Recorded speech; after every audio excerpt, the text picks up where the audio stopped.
setiap tangan-tangan yang terangkat. Penuhi sekarang Tuhan. Yes Tuhan. Penuhi.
pujian dari anak-anak muda Great Zion.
Tuhan Yesus memberkati.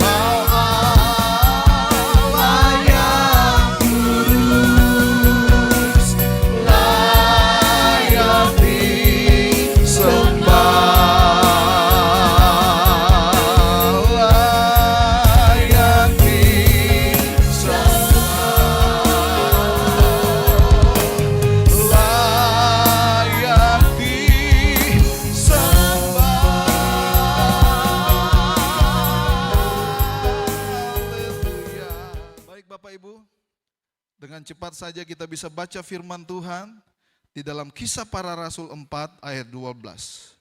Dan keselamatan tidak ada di dalam siapapun juga selain di dalam Dia.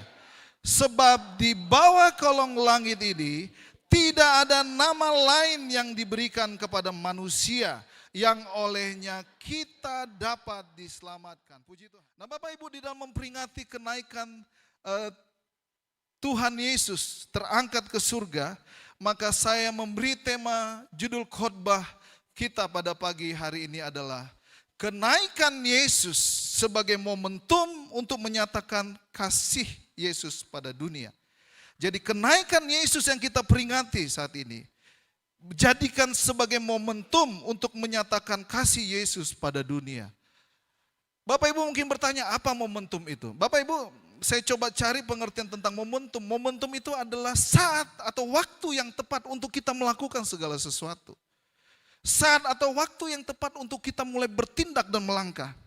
Tetapi pengertian lain secara fisika dikatakan bahwa momentum itu suatu besaran yang berhubung dengan kecepatan dan massa atau berat suatu benda. Jadi ada satu power, ada satu kuasa yang berbicara tentang gerak suatu benda.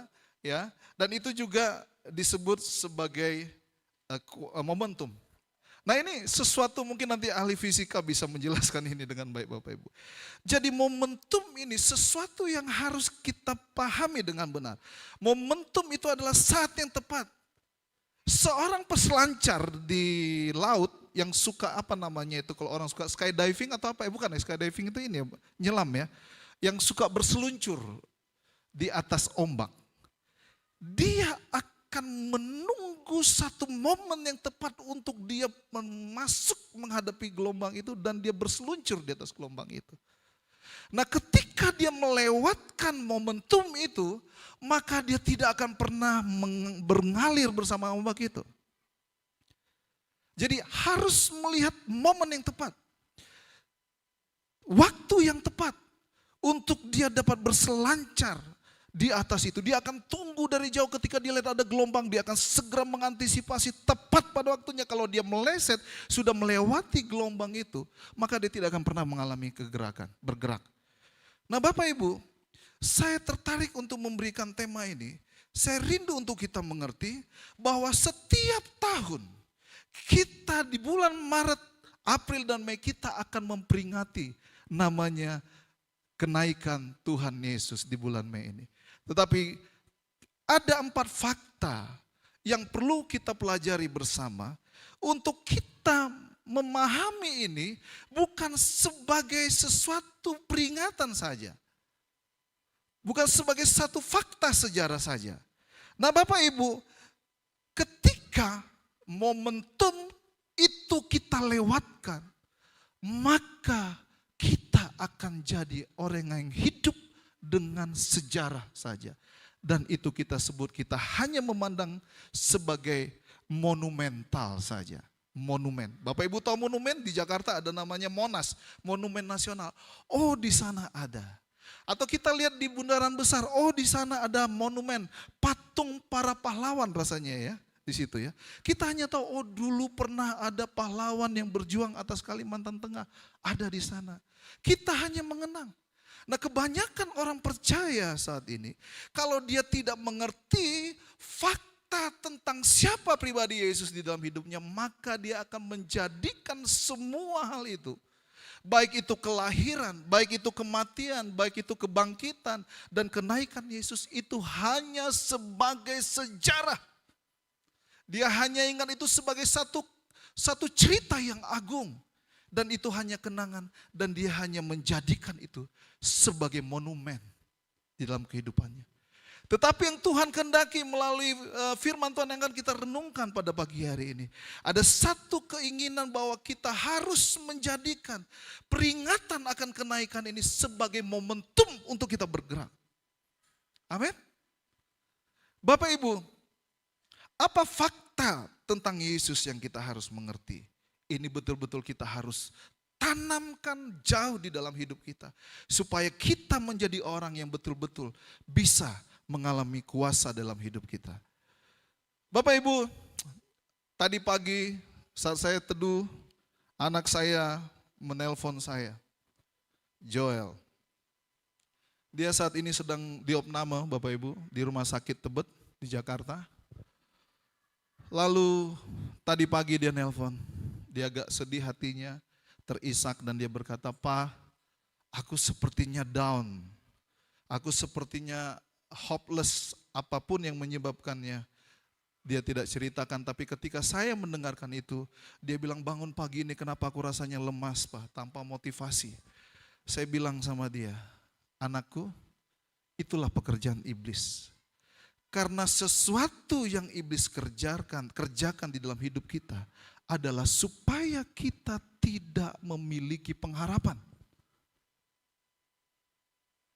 Situasi yang sedang dihadapi, apapun yang sedang kita hadapi, itu seringkali membuat kita lebih fokus terhadap apa yang sedang kita alami atau kita lihat, atau tembok yang ada di depan mata kita. Dan ketika itu kita renungkan, itu menjadi sesuatu yang membuat kita berputus asa. Anak saya ini adalah orang yang begitu aktif untuk bekerja, dan dia juga senang berorganisasi. Itu memang yang membuat saya agak kelabakan juga. Dia suka berorganisasi, lalu dia orang yang aktif, dia tidak bisa berdiam. Nah, sudah menuju 2 hari ini dia terbaring di tempat tidur. Otaknya itu selalu berjalan, saya menyadari itu. Dia ingin rasanya melakukan ini dan melakukan itu. Dia sedang melakukan satu proyek dan dia sedang ujian saat ini, dan dia tidak bisa ikut ujian. Meskipun dia sudah sampaikan ke dosennya harus menyusul. Tetapi ada sesuatu mungkin di hatinya yang saya sadari, dan saya katakan, "Kau sedang jauh dari kerinduan hatimu untuk merenungkan firman Tuhan." Dia diam. "Saya sangat tahu pasti bahwa kamu tidak merenungkan firman Tuhan di dalam kehidupanmu."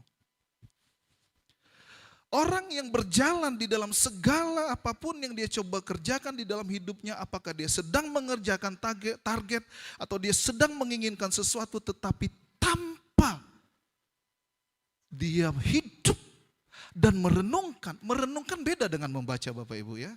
Kalau membaca, lalu pergilah Petrus naik ke perahu, lalu perahu itu berjalan, ada gelombang besar, lalu Tuhan Yesus ada di sana. Petrus berkata, "Aku mau menuju kepadamu, datanglah kemari." Lalu Petrus berjalan di atas air, lalu ada gelombang dan angin, tenggelamlah dia. Itu membaca. Tetapi merenungkan firman Tuhan, ketika kita membacanya, kita sedang menyalami tentang siapa pribadi Yesus. Merenungkan tidak akan bisa kita mengerti tanpa kita tidak meminta hikmat dari Roh Kudus. Itu sebabnya ketika membaca firman, merenungkan firman itu dengan minta pertolongan Roh Kudus supaya kita tidak salah mengerti. Firman Tuhan bilang bahwa jangan membunuh, jangan mencuri, jangan berzina dan sebagainya. Tetapi kita mengartikan itu hanya sebagai sesuatu yang simple saja. Kita berkata, oh tidak dikatakan jangan berselingkuh. Oh berarti boleh berselingkuh. Karena di situ tidak ada terus tidak boleh berselingkuh. Tapi jangan berzina, dan ini katanya ada. Dia coba mengartikan dengan salah. Pengertian yang salah. Nah begitu banyak orang, termasuk Kristen progresif, menerjemahkan firman Tuhan dengan salah. Nah tetapi ketika kita merenungkan firman Tuhan, minta hikmat Roh Kudus untuk mengerti tentang firman Tuhan. Ketika itu saya jelaskan kepada anak saya, kamu sedang kehilangan momen untuk kamu mengalami kebenaran firman Tuhan di dalam hidupmu. Sehingga apa? Kau mulai berpikir, aku tidak begini, aku kejar target ini, lalu aku merasa gagal, lalu aku merasa tidak memiliki pengharapan. Mungkin kau mendengarkan perkataan orang, lalu kau dikatakan kau gagal, kau tidak bisa begini dan sebagainya. Dan itulah yang membuat hatimu down. Saya bilang, pegang perkataan firman Tuhan dan kita perkatakan bahwa aku adalah orang yang berhasil, masa depanku ada di dalam Tuhan, rancanganku bukan rancangan kecelakaan, tetapi hari depan yang penuh harapan. Perkatakan firman Tuhan. Nah, tetapi ketika kau tidak punya hubungan dengan Tuhan, saya bilang kepada anak saya, maka kau akan menjadi orang yang begitu gampang dibuat iblis diintimidasi, karena itulah pekerjaan iblis. Saya katakan bahwa iblis sudah tersurat di dalam Alkitab, dia seperti singa yang mengaum-ngaum berkeliling untuk mencari mangsanya yang siap untuk ditelannya. Nah, kalau kita tidak menyadari ini, kita kira pekerjaan iblis itu hanya dalam bentuk gondoruo atau kuntilanak, atau dalam bentuk bahutai atau apapun. Kita kira pekerjaan iblis hanya, atau dia mungkin seperti orang yang kerasukan. Ternyata iblis juga bekerja melalui pikiran, dan itu dampaknya jauh lebih dahsyat terhadap hidup kita ketika kita tidak menyadari dan mengenal firman Tuhan. Karena pikiran yang diserang oleh si jahat, itulah yang menjadi dasar awal untuk kita akhirnya menjadi orang yang lemah. Aku kemarin sudah mengajukan pinjaman tapi ditolak oleh bank. Aduh, malah panda itu, jatuh dari pengharapanku. Dia lupa perkataan firman Tuhan yang bilang bahwa aku tidak akan pernah meninggalkan engkau. Dengan tangan kananku akan memberi kemenangan kepadamu. Dia lupa firman Tuhan karena dia tidak pernah merenungkan firman Tuhan. Ketika saya jelaskan kepada dia diam. Saya bilang, kamu harus percaya bahwa Tuhan berkata, datang kepadaku yang letih lesu dan berbeban berat. Aku akan memberikan kelegaan kepadamu. Jadi firman Tuhan harus menjadi perenungan dalam hidupmu. Kalau tidak, ketika kau sedang fokus untuk mengerjakan satu proyek tanpa kau pernah datang dalam hadirat Tuhan, menyembah Tuhan, maka tidak lama kau akan menjadi orang yang bisa gugur kerohanianmu. Dan dampaknya adalah orang yang diserang sama pekerjaan si jahat dalam bentuk depresi, stres, dan pikiran apapun yang menghantui dia. Bahkan orang ini bisa mengakhiri hidupnya. Benar? Berapa banyak Bapak Ibu kita semua mendengarkan orang yang main ayunan di jembatan atau di atap rumahnya? Ya, menjamin main ayunan tetapi pakai tali. Talinya diikat kepalanya, dia main ayunan. Artinya dia sedang mau mengakhiri hidupnya. Atau dia pergi sedang mau melompat dari jembatan kehayan sana. Dia putus harapan karena dia tidak tahu untuk apa Yesus ada bagi hidupnya. Lalu saya berdoa kepada anak saya dan saya lihat mulai tenang dan mulai ada cerah. Nah Bapak Ibu, kita harus sadari bahwa kita harus memiliki momentum di dalam hidup kita dan bukan menjadikan Yesus sebagai monumen. Ada 4 fakta saya catat Bapak Ibu ya. Kalau orang mencatat begitu banyak fakta, saya mau simpelkan aja 4 fakta. Tentang Yesus, kita harus memahami fakta pertama bahwa Yesus lahir di bumi ini. Amin? Amin? Nah, ketika kita berbicara tentang Yesus lahir ke atas bumi ini, fakta ini, kita harus menyadari itu kehadiran Yesus ke bumi ini sebagai bentuk kasihnya yang begitu dalam atas manusia, benar? Makanya firman Tuhan berkata di dalam Yohanes 3 ayat 6, karena begitu besar kasih Allah akan dunia ini, sehingga dia mengaruniakan anaknya yang tunggal, supaya setiap orang yang percaya kepadanya tidak binasa, melainkan apa? Beroleh hidup yang kekal. Jadi fakta tentang kelahiran di Yesus ke muka bumi ini itu adalah nyata. Bukan dongeng atau cerita yang kita jadikan semacam legenda. Tetapi Yesus memang hadir karena Tuhan Yesus, karena Allah tahu tidak ada keselamatan dimanapun juga. Di kolong langit ini tidak ada keselamatan dimanapun juga. Tetapi melalui Yesus. Maka dia datang sebagai manusia dan merendahkan dirinya sebagai manusia. Karena Allah yang hidup di surga menjadi manusia adalah satu kehinaan.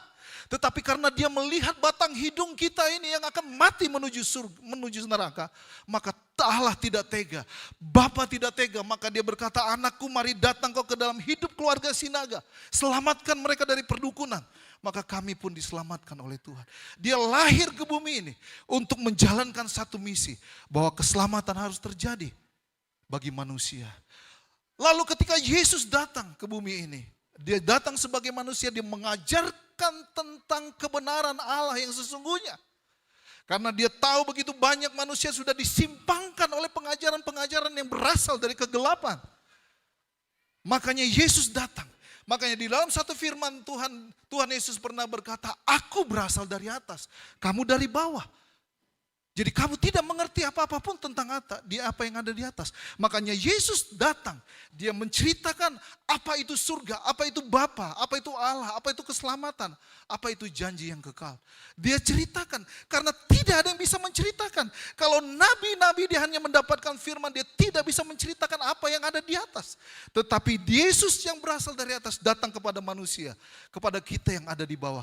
Dia menceritakan tentang Bapa, dia menceritakan tentang penciptaan manusia. Dia menceritakan tentang janji keselamatan bagi setiap orang yang percaya kepadanya. Dia datang sebagai manusia, lahir sebagai manusia. Saya catat sebagai fakta yang pertama. Lalu fakta berikutnya, Yesus mati di kayu salib.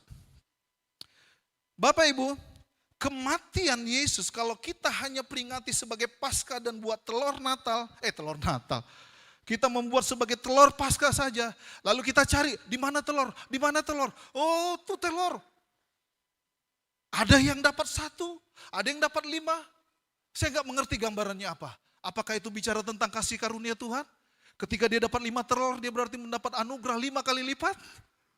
Atau yang tidak dapat tidak mengalami karunia? Tetapi orang memperingati tentang kematian Yesus. Kalau dia tidak mengerti makna apa yang terkandung di dalam arti kematian Yesus, maka dia menjadi orang yang tidak pernah mengalami kuasa. Maka dia ketika memperingati baik kelahiran Yesus tadi hanya sebagai bayi Natal yang ada di depan, yang duduk di pohon Natal, ya, yang duduk di kandang domba katanya, hanya memperingati. Jadi ini sudah bulan apa? Agustus misalnya atau September. Oh, kita nanti akan memperingati Natal. Mereka sudah siapkan bajunya, mereka mulai cari patung dombanya dan sebagainya. Mereka hanya memperingati, dan itu dijadikan hanya sebagai catatan sejarah bahwa Yesus pernah lahir sebagai bayi. Tetapi ketika kematian pun mereka mengira bahwa Yesus hanya mati di salib. Dan ketika ditanya kenapa Yesus mati, yaitu dia disalib katanya. Di mana? Di Golgota. Oh gitu kah? Terus kenapa dia mati? Yaitu Bang, kada tawa juga kok. Dia hanya mengerti tentang itu padahal dia ikut ke gereja. Tetapi apa yang perlu kita mengerti, bahwa kematian Yesus adalah untuk menggenapi segala bentuk, segala karya kasih karunia Tuhan mau dia nyatakan bagi manusia. Bahwa kematian Yesus itu berbicara bahwa semua kutuk dosa pelanggaran yang ada atas hidup kita, itu dipikulnya, ditanggungnya. Segala penderitaan kita, segala sakit penyakit kita itu ditanggung oleh dia. Katakan amin. Siapa yang mau menanggung penderitaan kita? Siapa yang mau menanggung segala kenajisan hidup kita? Tapi Tuhan Yesus berkata, aku mau mati bagi engkau, supaya engkau tidak menuju kepada kebinasaan. Tetapi aku mau mati bagi engkau supaya engkau diselamatkan dan hidupmu beroleh kehidupan yang kekal. Itulah arti kematian yang Yesus mau terima atas hidupnya. Supaya setiap orang yang percaya kepadanya tidak binasa. Dia dapat beroleh hidup yang kekal. Nah, orang kalau tidak mengerti kenapa Yesus disalib, kenapa kita harus memperingati Paskah, maka orang itu akan menjadikan Yesus sebagai monumen saja, sebagai peringatan saja di kalangan Kristen bahwa Yesus pernah mati di salib. Tetapi kita harus menyadari sepenuhnya, saya percaya setiap kita jemaat Tuhan yang ada di GBI Barigas ini adalah orang yang mengerti kenapa Yesus mati. Ketika Yesus mati dan kita lihat dia dicambuk, dianiaya, dipaku, ditombak di kayu salib, maka kita menyadari harusnya kitalah yang mengalami itu. Tetapi Tuhan bilang, aku menanggung itu semua atas hidupku. Dia menderita atas hidup kita. Dia teraniaya atas hidup kita yang seharusnya mati. Nah, kalau kita tidak mengerti ini, maka arti keselamatan itu kita pandang rendah. Sehingga kita dengan geleluasa berbuat dosa lagi. Jadi orang yang mengerti arti keselamatan ini, dia akan menjadi pribadi yang akan mulai bergerak di dalam hidupnya. Dia akan menjadi pribadi yang menghormati Tuhan. Dia akan menjadi orang yang melakukan apa yang menjadi kehendak Tuhan. Di dalam Lukas 23 ayat 35, firman Tuhan berkata, orang banyak berdiri di situ dan melihat semuanya. Pemimpin-pemimpin mengejek dia, katanya, orang lain ia selamatkan. Biarlah sekarang ia menyelamatkan dirinya sendiri. Jika ia adalah Mesias, orang yang dipilih Allah. Orang mengejek dia. Orang lain dia selamatkan. Orang sakit dia sembuhkan. Orang mati dia hidupkan. Tetapi terhadap dirinya sendiri, dia tidak dapat berbuat apa-apa. Bapak ibu, orang mengejek dia, merendahkan dia. Tetapi dia tidak sadar bahwa dosanya yang sedang Tuhan pikul. Tuhan bisa serta merta saat itu dia berkata, hai petir guntur semua mengarah kepada pasukan ini. Maka terjadi satu ledakan yang dahsyat. Allah bisa melakukan itu. Tuhan Yesus bisa perintahkan itu. Tetapi ada namanya penggenapan atas janji Tuhan. Atas nubuatan yang pernah disampaikan oleh para nabi. Dan itu harus tergenapi. Yesus tidak bisa berbuat apapun. Dia seperti domba yang disembelih. Dia tidak bisa merintih. Dia tidak bisa melepaskan dirinya. Bahkan di ayat 34-nya, Lukas 23 ayat 34, Tuhan Yesus sampai berkata begini. Orang yang begitu jahat, kita yang begitu jahat ini, kita yang menyadari siapa kita, hidup kita yang najis ini. Tuhan bilang berkata, ya Bapa, ampunilah mereka, sebab mereka tidak tahu apa yang mereka perbuat. Kita sering sekali menyakiti Yesus. Kita sering berbuat sesuatu yang menyakiti, membuat hati Tuhan merana. Melalui dosa kenajisan hidup kita. Tetapi Tuhan berkata, ampunilah mereka Bapa. Yesus datang sebagai korban atas penggantian kita yang harusnya hidup di dalam kutuk. Tuhan jadikan hidup kita beroleh keselamatan. Amin. Dia mau dan berkata, ampunilah mereka Tuhan, mereka gak mengerti tentang kasih-Mu. Mereka tidak tahu apa yang mereka perbuat. Itulah makna dari kematian Tuhan. Sehingga ketika kita bisa duduk di sini dan menjadikan Yesus sebagai Tuhan dan Juru Selamat kita, maka kita menjadi orang yang sadar bahwa kita harusnya mati masuk di dalam kematian kekal. Tetapi Allah begitu mengasihi kita melalui Yesus. Untuk itu kita harus benar-benar memiliki pemahaman yang jelas tentang makna kematian Yesus di kayu salib. Kita tidak menjadikan fakta tentang kematian hanya peringatan. Kita ada masuk pada tanggal sekian di bulan April, makanya kita memperingati kematian Yesus. Meskipun sudah dirubah dari kematian Isa Al-Masih menjadi kematian Yesus Kristus, tidak ada bedanya jika kita tidak mengerti untuk apa Yesus mati. Benar? Coba lihat kanan kirimu Bapak Ibu. Pandanglah bahwa orang itu seharusnya penghuni neraka. Tapi Tuhan angkat dia. Tuhan tebus dan dia berkata, aku mau selamatkan hidupmu. Karena di kolong langit ini tidak ada keselamatan di dalam siapapun juga hanya selain di dalam Yesus. Amin. Pandang, coba lihat. Itu sebabnya kita menjadi orang yang berkata syukur kepada Tuhan. Nah, kita mau deklarasikan ini. Saya mencatat ini Bapak Ibu. Kita deklarasikan bersama. Karena deklarasi pernyataan kita itu akan membuat iman kita tetap kuat. Nanti Bapak ikuti ya setelah saya berkatakan. Deklarasinya, aku percaya kematian Yesus telah menyelamatkan dan mengampuniku dari dosa dan menebus aku dari kematian kekal di api neraka. Ya, kita ucapkan bersama-sama ya, ikutin saya. Aku percaya kematian Yesus telah menyelamatkan dan mengampuni dosaku dan menebus aku dari kematian kekal di api neraka. Amin, berikan tepuk tangan bagi Tuhan. Kematian Yesus itu menebus hidup kita. Ternyata iblis bersuka cita. Oh, Yesus sudah mati. Dia berdendang, dia berjoget, dia kira Yesus sudah dikalahkan, anak Allah itu sudah dikalahkan. Dia salah. Ternyata pada hari ketiga Yesus bangkit. Ini fakta yang kita harus sebagai orang percaya kita harus tanamkan dengan benar di dalam hidup kita. Bahwa Yesus tidak dapat dikalahkan oleh maut. Dia mati untuk mengerjakan segala maksud Allah yang sudah diemban di dalam hidupnya. Dia mengalahkan maut.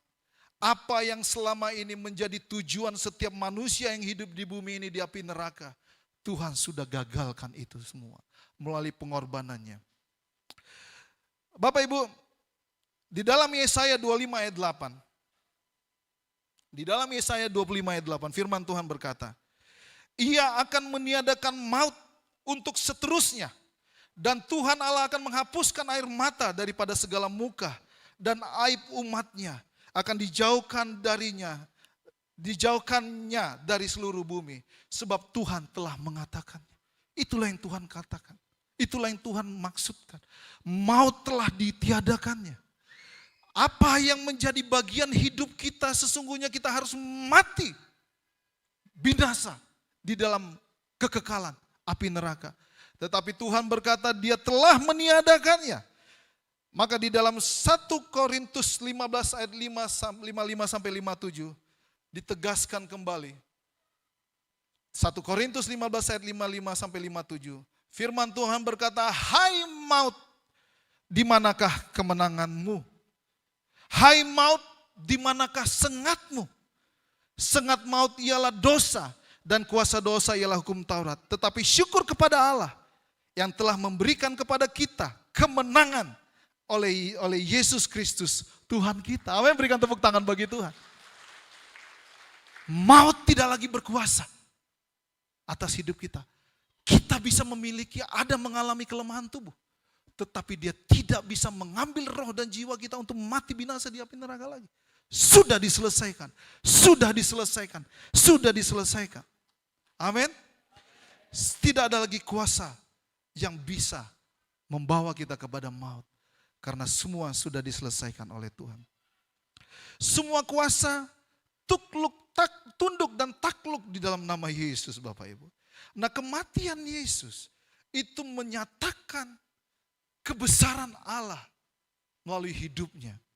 Bapak Ibu, ketika kita melihat bahwa kebangkitan Yesus dinyatakan, maka kita sebagai orang yang percaya dan telah menerima Yesus sebagai Tuhan di dalam hidup kita, kita harus mengerti siapa yang Tuhan yang kita sembah.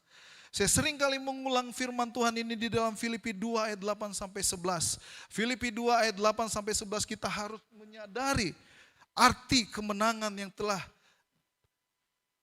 diterima, diperbuat oleh Yesus bagi hidup kita. Ayat 8, dan dalam keadaan sebagai manusia, Ia telah merendahkan dirinya dan taat sampai mati, bahkan sampai mati di kayu salib. Itulah sebabnya ayat 9, itulah sebabnya Allah sangat meninggikan Dia dan mengaruniakan kepadanya nama di atas segala nama. Tuhan Allah mengaruniakan kepada Yesus nama di atas segala nama. Bapak Ibu, ketika saya merenungkan firman Tuhan ini, mungkin engkau tahu ada kuasa di luar sana yang sepertinya begitu powerful, begitu kuat dan luar biasa, sepertinya hebat. Tetapi firman Tuhan berkata bahwa Yesus nama itu berkuasa di atas segala nama. Jadi nama apapun yang kau pandang luar biasa selain nama Yesus, semua tidak ada artinya. Amin. Dan firman Tuhan berkata ayat 10, supaya di dalam nama Yesus bertekuk lutut segala yang ada di langit dan yang ada di atas bumi dan yang ada di bawah bumi. Bertekuk lutut segala kuasa apapun yang ada di langit, yang dikata orang, wah itu kayaknya bisa datang ini, jin itu, jin ini. Tuhan berkata, bertekuk lutut segala kuasa itu di dalam nama Yesus. Berikan tepuk tangan bagi Tuhan.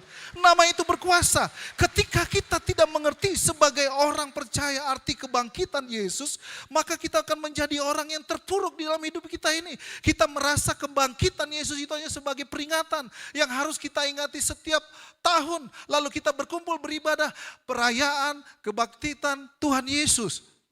Tetapi dia tidak pernah mengalami arti kebangkitan Tuhan Yesus.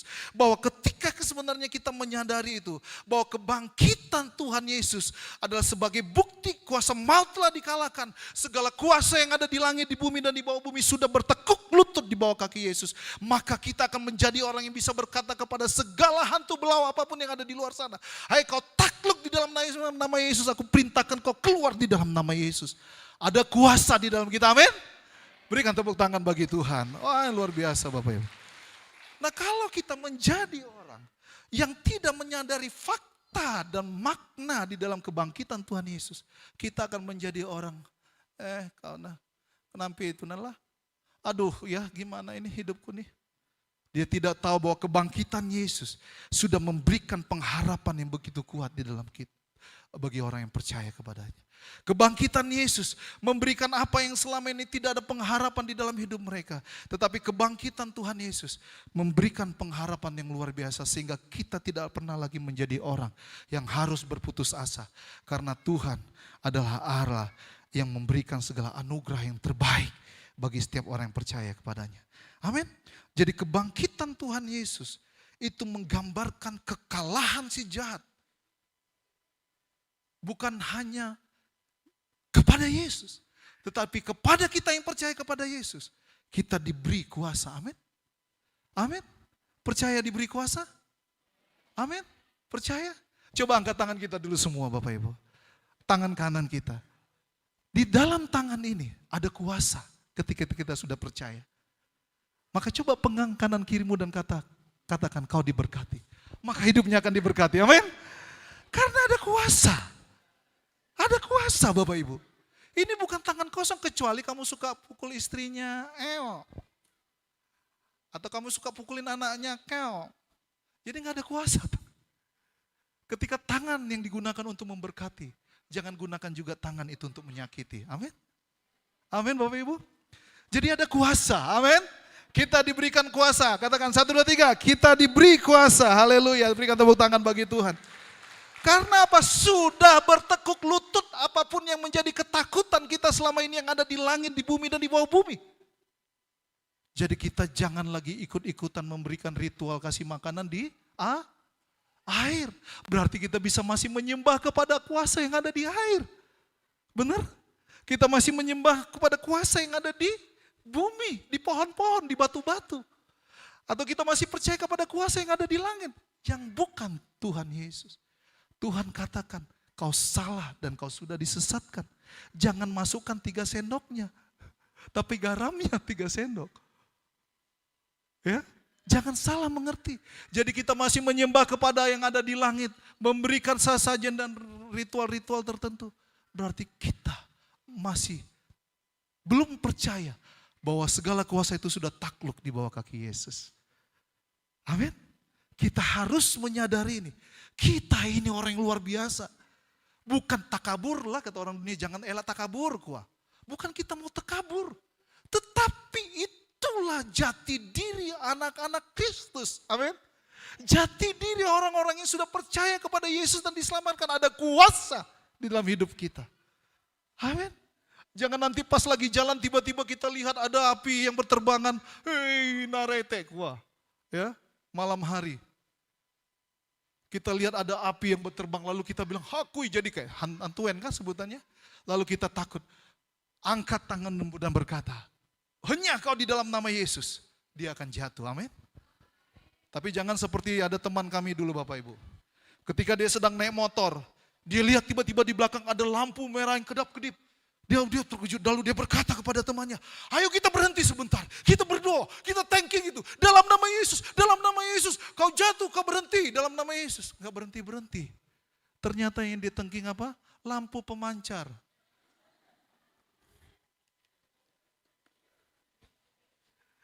Jangan juga terlalu berlebihan Bapak Ibu. Kau thanking pun itu sampai putus surat nadimu. Dia tidak akan pernah terjatuh. Karena itu sudah dipasang pakai listrik. Supaya jangan ditabrak oleh pesawat.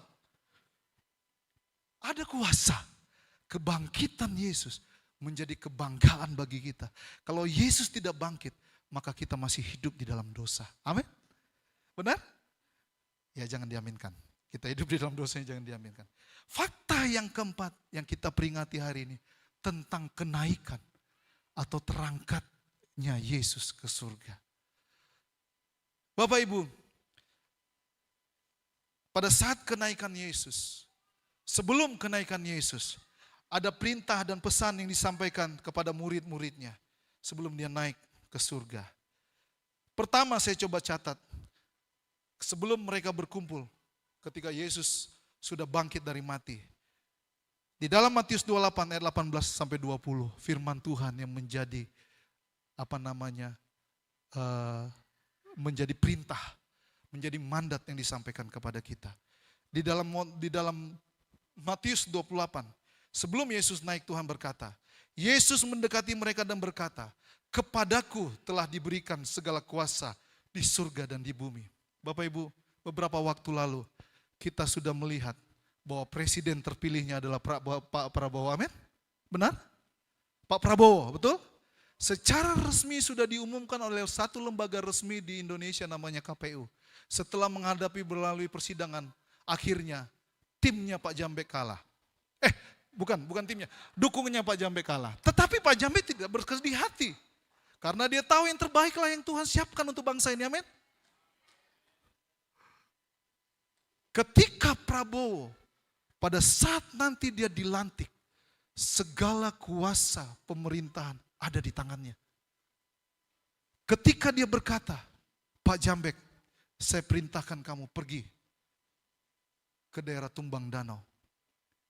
Selamatkan jiwa-jiwa di sana. Maka ketika dia pergi, kona Pak Prabowo. Aku dia puji kumandengam tuh nah.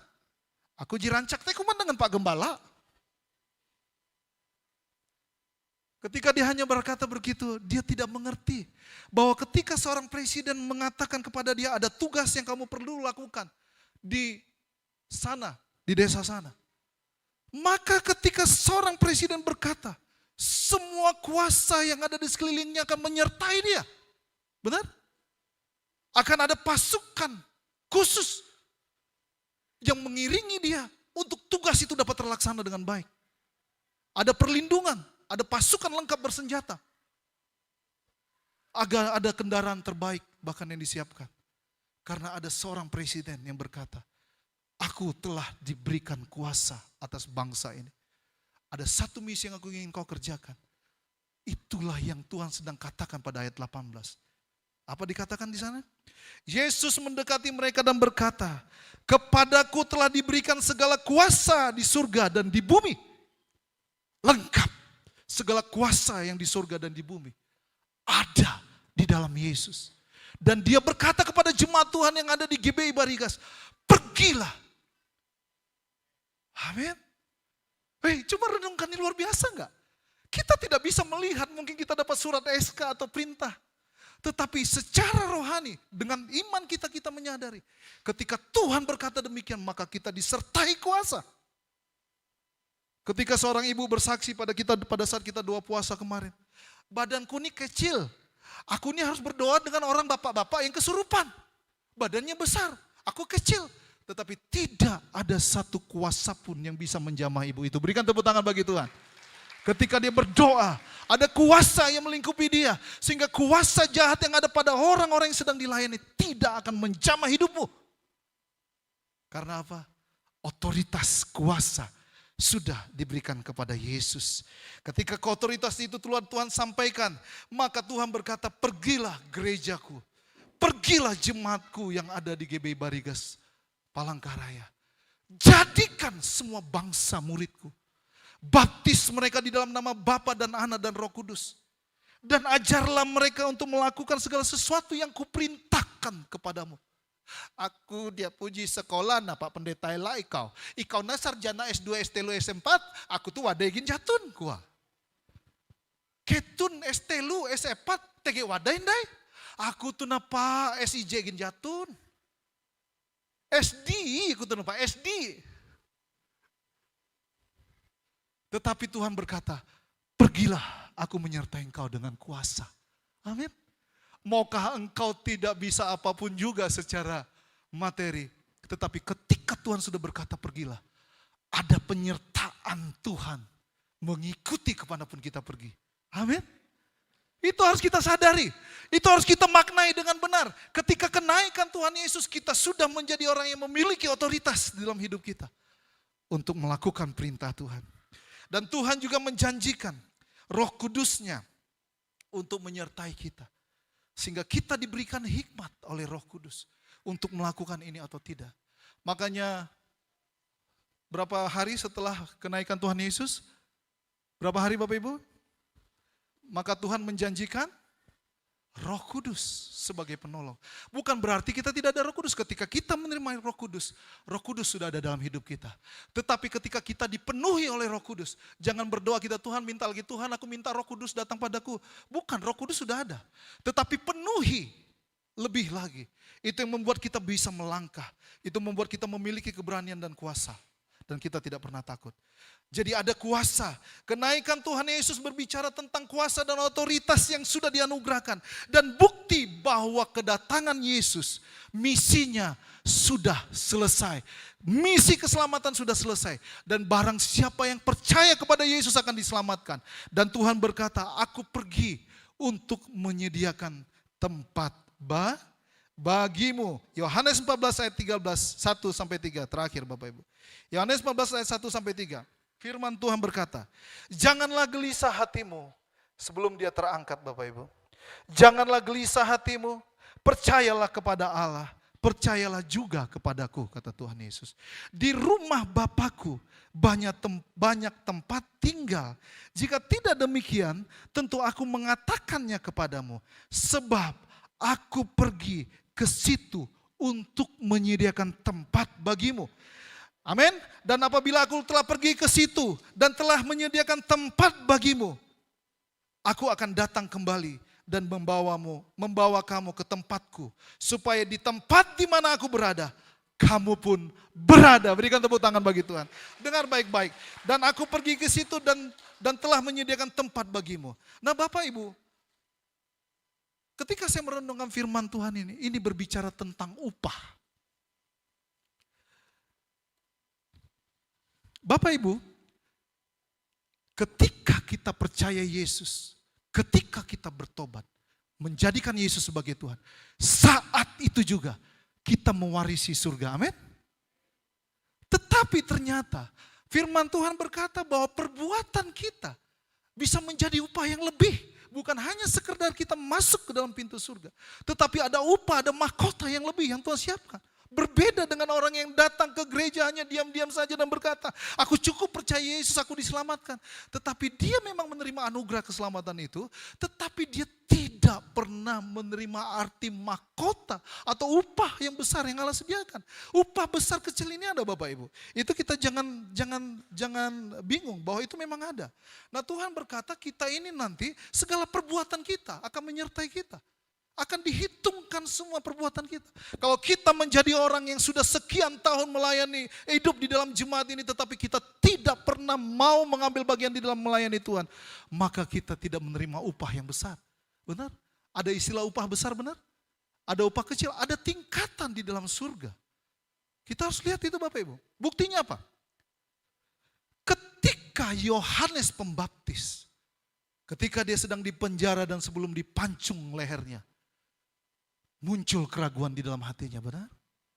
Dan dia bertanya kepada muridnya, coba tanyakan, apakah benar Yesus itu Mesias yang sedang kita nanti-nantikan?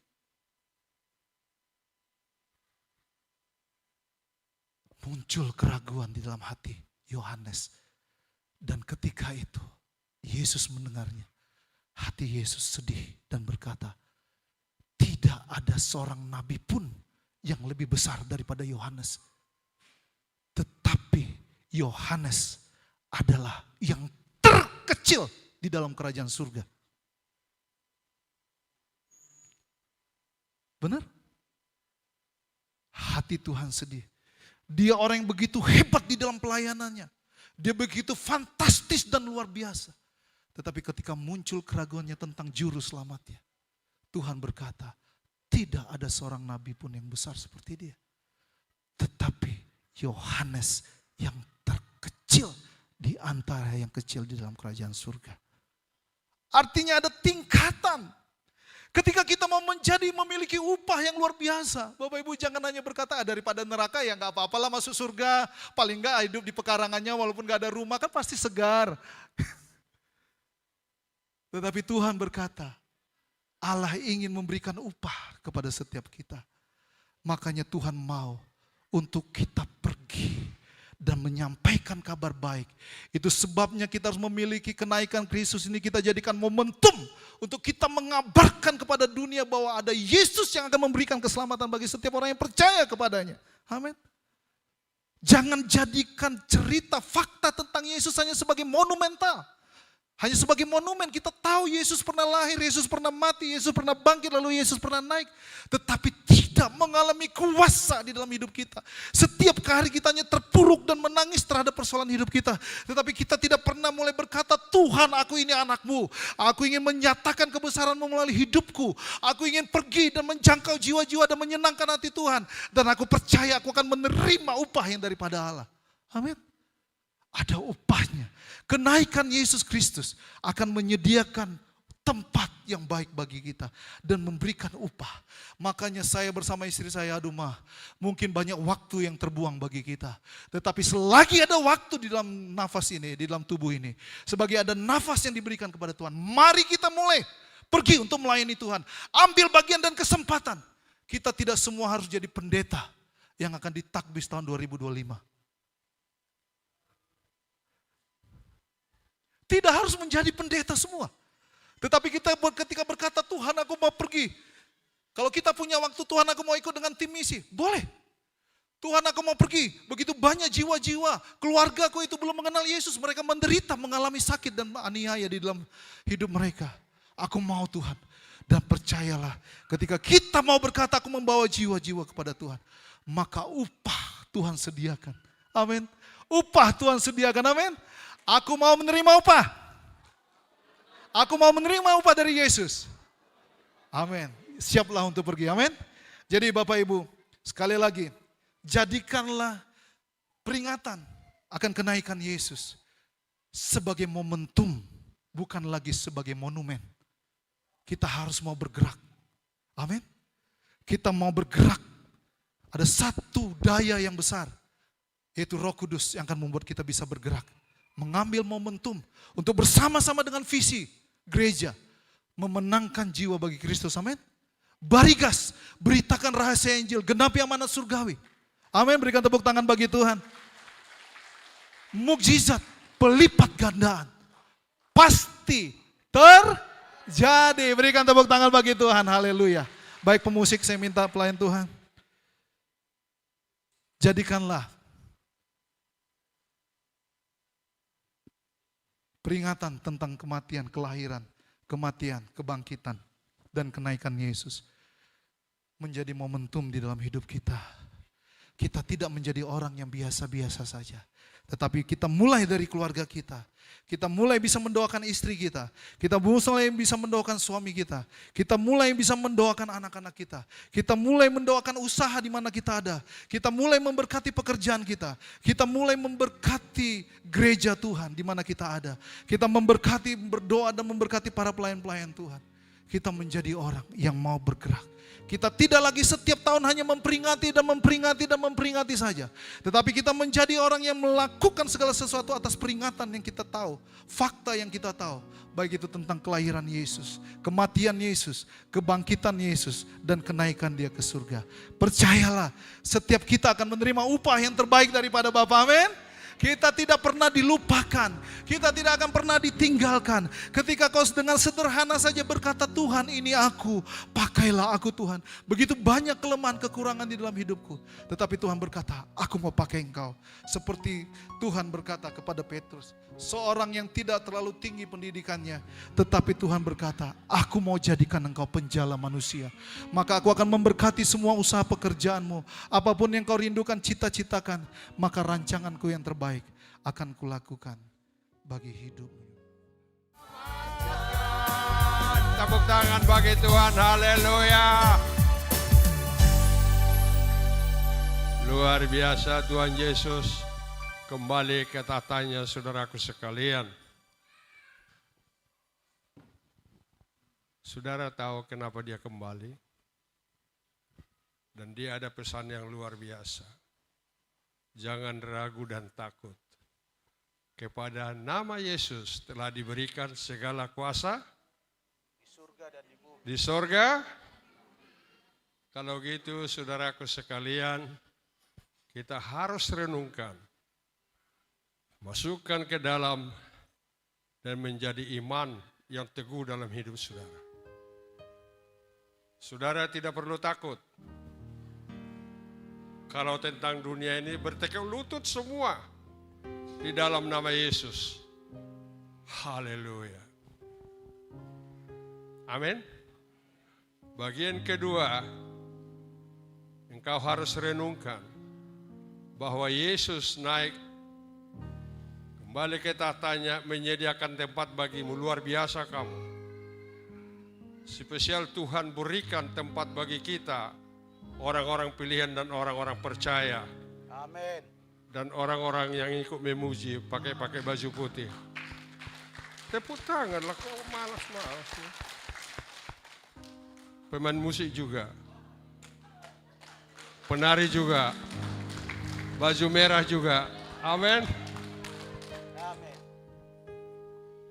Saudara tolong renungkan sejenak. Saudara jangan hampa pulang dari sini. Saya bangkit berdiri, saya undang saudara bangkit berdiri. Ya, supaya firman ini tidak kembali dengan begitu saja. Hanya enak didengar dan kita pulang, semua hilang. Patrikan dalam hidupmu saudara, bahwa engkau senantiasa diperhatikan Tuhan dan dia ada satu maklumat. Pernyataan dari penguasa dan yang berkuasa yang menjadikan langit dan bumi menjadi hidup saudara. Kepada nama Yesus ada segala kuasa dan setiap yang ada di langit, di bumi, di air bertekuk lutut. Berarti kuasanya kuasa yang sungguh-sungguh tidak ada menduakan kuasanya.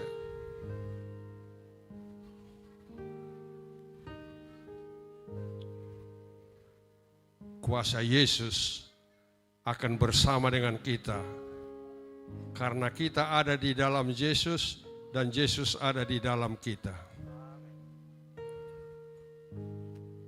Tundukkan kepalamu, renungkan ini.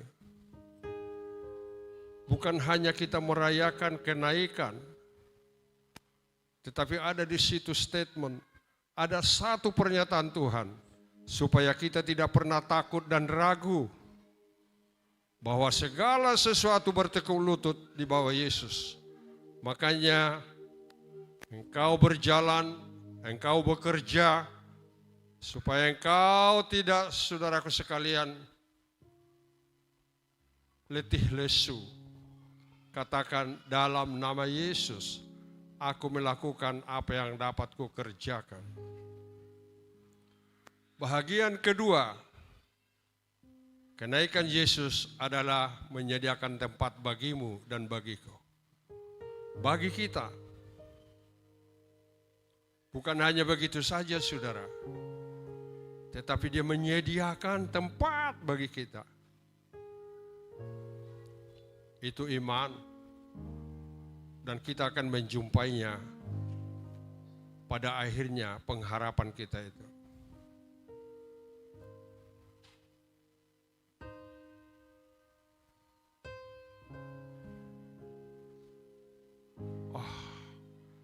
Terima kasih Tuhan. Engkau menyediakan tempat bagiku. Dan Engkau memilih aku untuk diselamatkan. Dan di dalam kebenaran itu.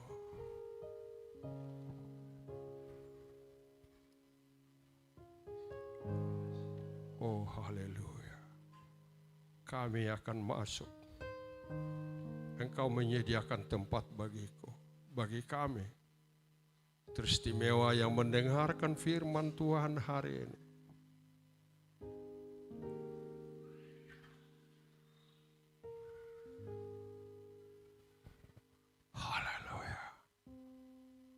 Dia mengasihi saudara dan mengasihi kita.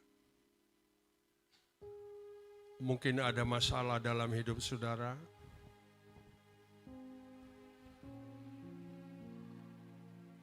Ada keletih lesuan. Sepertinya Tuhan tidak memperhatikan dan menolong kita. Hari ini kita tidak perlu ragu. Panggil nama Yesus di dalam perjalananmu, di rumah tanggamu, dalam doamu.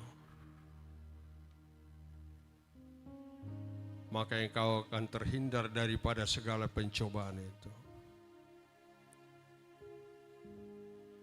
Selamat kita merayakan kenaikan Tuhan Yesus Kristus.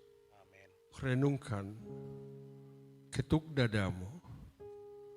Aku akan masuk dan Tuhan sediakan tempatku di rumah Bapa. Karena masih banyak tempat tinggal di rumah Bapa untuk kita jemaat Barigas dan jemaat lainnya tentunya.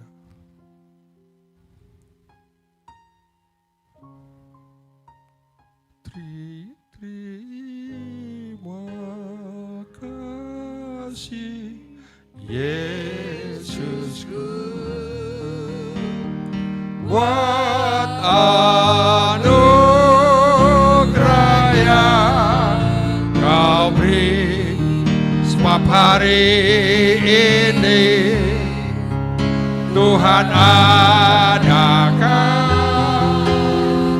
syukur bagimu.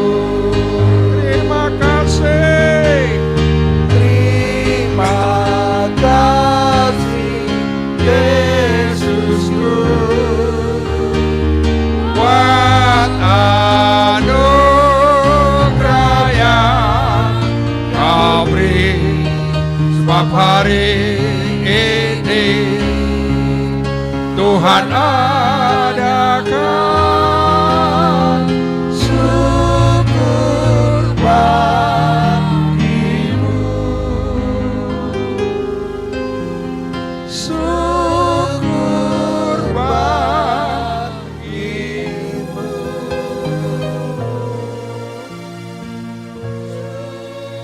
Syukur bagimu.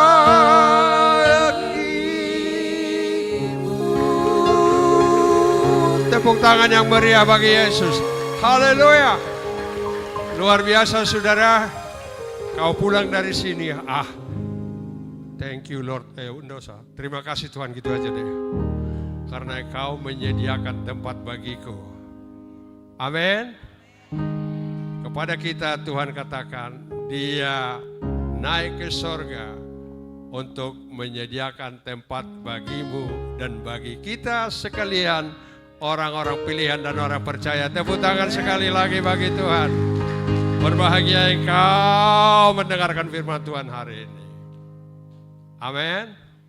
Semua kita adalah orang yang diberkati oleh Tuhan dan akan masuk dalam kerajaan sorga kita bersama dengan Yesus Kristus. Haleluya.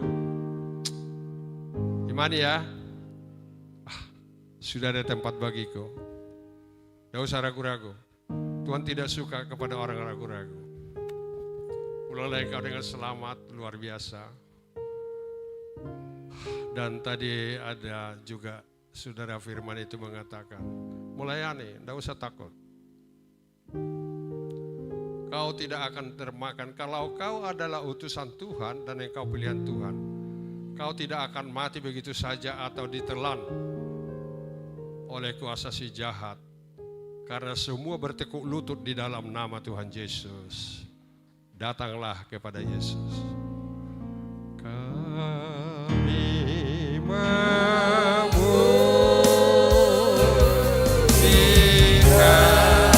besaran.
hati kita terima berkat.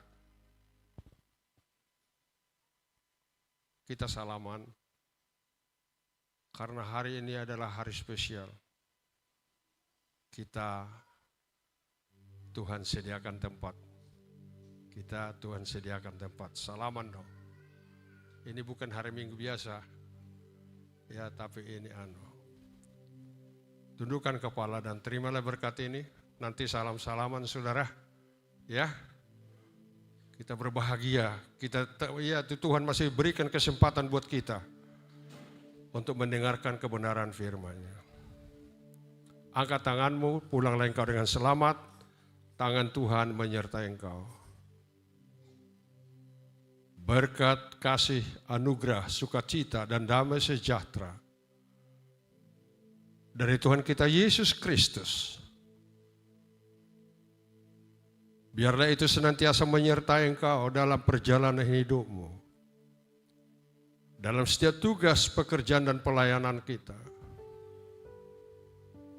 Memberkati anak cucu menantumu, memberkati studi-studi mereka. Memberkati adonanmu, memberkati di ladang dan di kota. Memberkati setiap program dan rencanamu. Dan memberkati adonanmu. Dan persekutuan Roh Kudus bagimu, bagi kita sekalian. Maranatha, Yesus datang menjemput setiap orang percaya untuk masuk dalam rumah Bapa. Di dalam nama Bapa, Anak, dan Roh Kudus, Tuhan Yesus Kristus, terpuji Dia kekal selama-lamanya. Haleluya. Bapa, terima kasih.